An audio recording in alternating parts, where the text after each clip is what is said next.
We were walking home from school. Amalia, Harold, and I. We saw them. Around the corner. The gang was lurking in the distance in the next alley. I sensed my companions' heads simultaneously drop to the ground, so as to avoid meeting the gaze of the impending threat, and I did the same. As we approached them, the soul-wounding remarks began to flow, but at the same time we had heard them all before. The gang's vocabulary was so meager that the same jokes were made each day. We continued to fumble on, carrying our stacks of books and papers as we did each day.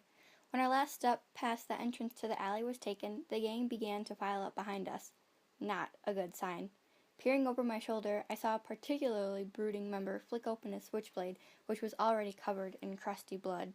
My eyes bulged so tremendously, I am surprised they didn't come into contact with my glasses. This is the moment I yelled, "Knife!" and we all dropped our books and booked it. Harold, in his sarcastic, witty voice, quoted, "Hey, John, I don't have to outrun the gang, I just have to outrun you." Amalia, the brightest and most athletic of our minuscule group, shouted out her plan to us. "We just have to make it 3 blocks. There's a station there. We take a right and a left, and a straight on the left is the police station. These guys probably know it's there, as I'm sure they've been there before." Before she could finish, the muscular man with the knife jumped on Harold, and the rest of the group followed like a pack of hungry wolves on a fallen gazelle. Amalia and I immediately put on our brakes and whipped around 180 degrees to help Harold. She got right to work, jabbing thumbs into eye sockets and kicking at the backs of knees.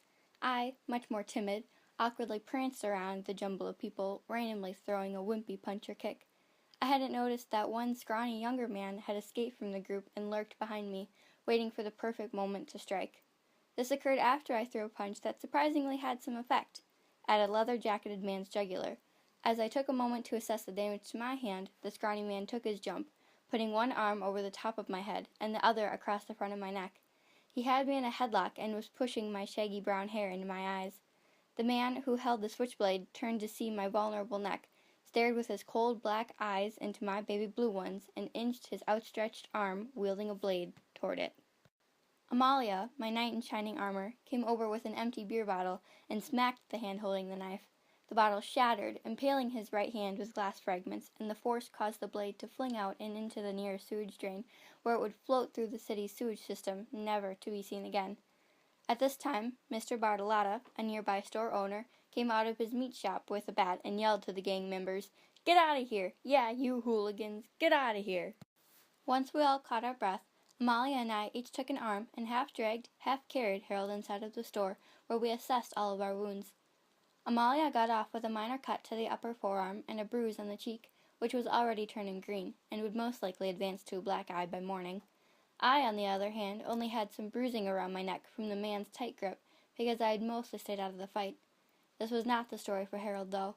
He was the center of the mob's attention, since he was the one that went down first. Both of his eyes were blackened, his upper lip was split up into his gums, his left arm was definitely broken in more than one place, as was his leg. I'm not fully sure, but it appeared as though a few ribs were broken. The old man helped us create a makeshift splint and loaned us a freezer-burned item to hold on his head. Then he drove us to the Pittsburgh Municipal Hospital. There we were told that our buddy would be there for the next few days and would be staying home for a while after that. "But I have a trig test on Monday," was all Harold mustered up to say. The next day I went around the corner and bought a copy of the Pittsburgh Post-Gazette to read to Harold, partly because he loved the Saturday newspaper, and partly because he was bored out of his mind staring at the sterile white ceiling. I didn't even bother to look at the headline until I had my hand on the doorknob to his room when I read, in big bold print, "Polio Pandemic Becomes Epidemic." I froze for a second, but manned up and went inside to provide some entertainment for my pal in pain. I started with a more cheery article, which boringly was about the local football team's Friday night games. The star quarterback of Point Hall High School was curiously in the same hospital as Harold due to hand injuries, including broken fingers and cuts, which had made him unable to play in last night's game. Also, a few other members of the team had been diagnosed with polio. When I finished the information on the players' injuries, Harold began to stir, and I leaned over him. He then squeaked out in a weak, raspy voice, "Which hand?" Confused, I said, "Why does it matter?" "Amalia, the beer bottle hit someone in the right hand last night." I didn't quite understand at first, but then it hit me. Was the man who almost sliced me open last night a star athlete, expected to go on to be a college superstar? No, it couldn't be. In my moments of astonishment and denial, the door swung open, and physicians as well as Harold's parents burst in. Amidst the chaos, I made a hasty exit to clear my head. That evening, as I lay in bed, unable to sleep, I began to reminisce on the life in the get-up-and-go city of Pittsburgh, Pennsylvania, and why so many people wanted to come here. I would do anything to move to the country. Life in the city was dangerous for nerdy kids like my friends and I. We peek around the corner and count down the seconds until the next attack, and this is how every day is here. I turned to my side and saw the day's headline glimmering in a shaft of moonlight, and flicked down the bedside lamp to read the article. It read, "For a few years now, the threat of polio has only lingered in the backs of everyone's minds, but it is time to bring it to the surface. The polio virus has reached epidemic proportions now, and still neither a cure nor a vaccine has been made. Jonas Salk has been working on a vaccine in the virus research lab at the University of Pittsburgh for many years now, and so has Albert Sabin, but they seem to have contradicting hypotheses as to how we should go about its development. Salk believes that the vaccine should be a killed virus in the form of a shot, while Sabin believes that it should be a live, but weakened, virus that is given orally. We can only hope that a solution will come soon. In the meantime, here are some tips to help keep you and your family safe. Avoid public water. This includes fountains, drinking bubblers, and community pools, as well as amusement parks. All bodily fluids should be carefully cleaned, and contact with them should be avoided. Special precautions should be taken with the care of babies. Early warning signs of paralytic polio include high fever, headache, stiffness in the back and neck, weakness of muscles, muscle pain, difficulty swallowing, loss of reflexes, numbness, pins and needles, irritability, constipation, and/or difficulty urinating. If you or a loved one notices these symptoms, come to the hospital immediately for treatment. At the time, I blatantly disregarded the article as another public health and safety announcement. We had all seen them. I had no idea that this one could have kept my entire world from falling in on me. My Sunday was typical. I woke up to the sounds and smells of bacon frying and pancakes cooking. As I walked through the hall, I caught a glance of my father changing my little sister's diaper, and surprisingly didn't lose my appetite. The stress from the last 2 nights had left me with a ravishing hunger. I also spotted the bandage she still had on from her trial polio vaccine. We were not aware that Jonas Salk, a medical scientist, had concocted the first test vaccine, and on July 2, 1952, random babies at the Pittsburgh Municipal Hospital were to be selected and given the trial vaccine. This happened to be the day that Holly, my little sister, had her first checkup.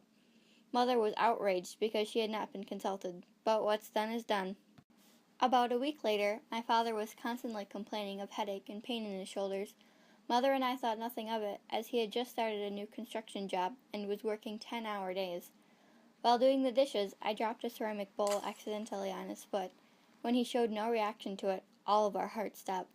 We had all read the articles and flyers by now regarding the polio outbreak, but no, it couldn't be happening to our little family. Just no. As a precaution, we all jostled into the car, and Mother drove us to the hospital.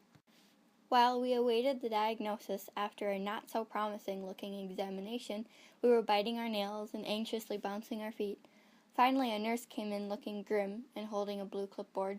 She said, "Mr. Tenuto, I believe it's best if you lie down on the bed. You're going to be here for a while." That is when Mother broke down, and Father stared blankly into the distance, while Holly cried. A month later, on the same day Harold was getting the cast taken off of his arm, a brace was going on my father's legs to help with muscle spasms and weakness brought on by paralytic polio. He was still able to talk and laugh and enjoy life. He just had to do so while wearing braces and taking frequent naps. His health has declined so quickly, while Harold had healed so effectively. I was torn between joy for Harold and despair for my father, but I still put on a brave face every time I went to see him. Apparently, according to the bits and pieces of information various nurses had, this was common of the caretakers of the children who had received the trial polio vaccine. The children were immune, but they spread the active virus to others through diapers and spit up. Mother and I were lucky that we didn't contract it also, but Father had had a weakened immune system his whole life, which made him the most susceptible. We had to wear masks and latex gloves every time we saw him, and were discouraged from touching him, as we did not wish to contract polio too. This rule broke Mother's heart. She wished so badly to have one last kiss. I constantly reminded her of the dramatic consequences that would occur if she followed her heart and fulfilled her wish for just one more kiss. With every visit, I could feel her urge growing stronger, and her compliance with me growing weaker. I now had to not only focus on Father, but I had to watch her like a hawk so that she did not do anything impulsive. Surely enough, as I turned back from asking a nurse about a slight fever I had noticed on Holly, I witnessed my mother, mask whipped behind her in a theatrical motion, her bare lips pressed tight up against Father's. As I looked at the scene unfolding before me, something inside of me broke. 2 months since my mother willingly ingested the polio virus in order to behold one more display of her everlasting affection, she was given a bed next to Father. She seemed completely satisfied now that she could hold his hand with no thin rubber gloves in between. I, however, was a bitter onlooker to this. I now had to take care of Holly on my own and had basically moved into the spare hospital room next door. The nurses were very helpful, though. They looked after Holly while I was at school and seized leftovers from the kitchen whenever possible for me to eat. Life was as good as it could be in this situation when I was confronted by 2 officers after school one Tuesday. One officer looked very young and inexperienced, and the second must have been an officer for years, as he was well built and looked the part. They informed me that Harold's parents had decided to file charges against the group of miscreants who had attacked us. That day felt like a lifetime ago. So much had happened, and so many things had changed since then. The officer's voice snapped me back to the present. Harold recalls you, Amalia, and Mr. Bartolotta to have been there that night. Is this correct? Yes, sir. It is then a question of are you willing to testify against the men who attacked you? They will be in the courtroom while you say your side of the story, said the burly one in a harsh yet comforting tone. I wanted to do anything I could to get those people off of the streets and into jail, but public speaking was not a strong suit of mine. I don't know. John, we understand that the head of the gang looked you square in the face as he threatened you with a knife, and it would be a very strong argument for you to recognize his face among the men there, persuaded the younger cop. Yes, I will testify. I regretted it immediately after saying it. The trial was set for next week Tuesday. I tried not to think about it, but it was impossible to ignore with the KDKA radio station constantly intercepting me wherever I went, asking for an interview on the case. It had gained a lot of popularity because Harold's parents owned Clark Candy's, a local sweet store. They had a lot of money and could afford a good lawyer to take this case to court. When the day arrived, I was a nervous wreck. I exchanged my plaid button-up and washed-out jeans for a baby blue dress shirt, khakis, and my father's dress shoes. The nurses helped fix my overgrown hair so that it looked presentable, and I was on my way to the courthouse. I stopped by Amalia's house on the way there, as she had agreed without persuasion to testify, but she had always been confident and justice-seeking. She was wearing a dark gray dress that ended just below her knees. Her long, fire-engine red hair was down instead of in a ponytail for once, and she looked stunning. You look very nice, I stammered. She curtsied and looked me up and down. I could tell that she was not impressed with my get-up, but she still replied, So do you, John. In short, the trial did not go well. Being a jock, backed up by a team of other jocks, the star quarterback, whose name was Bill, was able to intimidate 100 students into signing a petition stating that he was at practice during the time of the attack. The 2 honest team members who were going to testify that Bill was not in fact at practice had come down with polio. The disease was spreading faster than we could have imagined, and the whole country was regretting not taking the warning signs seriously. Back to the case, the judge, being a current football fan and past high school jock, chose to side with Bill and put the signatures of those 100 students over the word of 3 eyewitnesses who were present and had sworn to tell the truth, confirming that Bill was part of the attack. Afterwards, Amalia was going to stay in the area and eat lunch, but I just wanted to go home, or rather, to the hospital room. The gang had left the courthouse very quickly, so they were already gone. I said my goodbyes to Amalia and Harold and started the trek home. I was reflecting on how and why the judge could have possibly swayed that way, but I suppose once a jock, always a jock. Also, our main defense, the 2 honest players, were not able to make their case. I was wondering whether or not Harold and his family would appeal the case when Bill and the gang lunged around the corner with a wooden bat. Everything shattered white and then fell into blackness. I woke up to the sound of rhythmic beeping and the smell of sterile hospital. I lifted my head, which sent a flood of pain through my entire body and knocked me unconscious. When I woke for the second time, I had a pulsing headache and a sizable lump just above my left ear.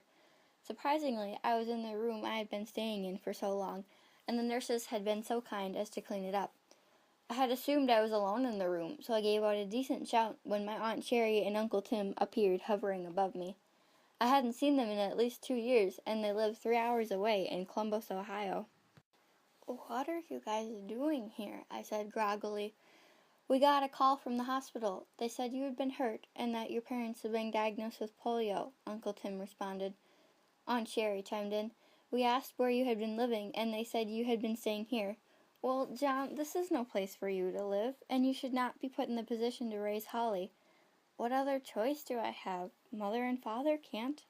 "That's why we are taking you and Holly with us back to Ohio. Once you are released from the hospital, we can pack and say goodbye to your friends. In the meantime, we've booked a hotel across the street and have put your parents' house on the market," informed Aunt Sherry. She bit her thin lips because she knew I would object to this, but I didn't, because I really had no other choice. I couldn't live like this forever. "Okay," I whispered as I nodded back into my dreams. While back at my home, packing for a new life, the memories and tragedy from the past months flashed through my mind. I had lost so much. I lost my parents. I was being plucked from the place I had grown up in, and was, therefore, losing the only 2 friends I was ever able to make. When I said I would do anything to get away from the city, I didn't think it would cost everything I had ever known. In the following years, it was exposed that the vaccine that was tested on Holly was not approved by the FDA standards. It provided immunity to the child it was given to, but put others at risk. We are sure that Kohler contracted polio from changing Holly's diaper, and he is now permanently paralyzed, along with Mother. In 1962, Albert Sabin finalized his live virus vaccine, which is given orally instead of by shot, and it is the new standard for polio prevention. Many people, including Dominic Tenuto, who contracted polio from a child who has been vaccinated, are suing Letterly Laboratories for allowing a vaccine that did not follow guidelines to be distributed. Polio is now down to 150 to 200 cases in the United States per year, but the effects of the epidemic are still apparent. Many people are left with paralysis and disabilities.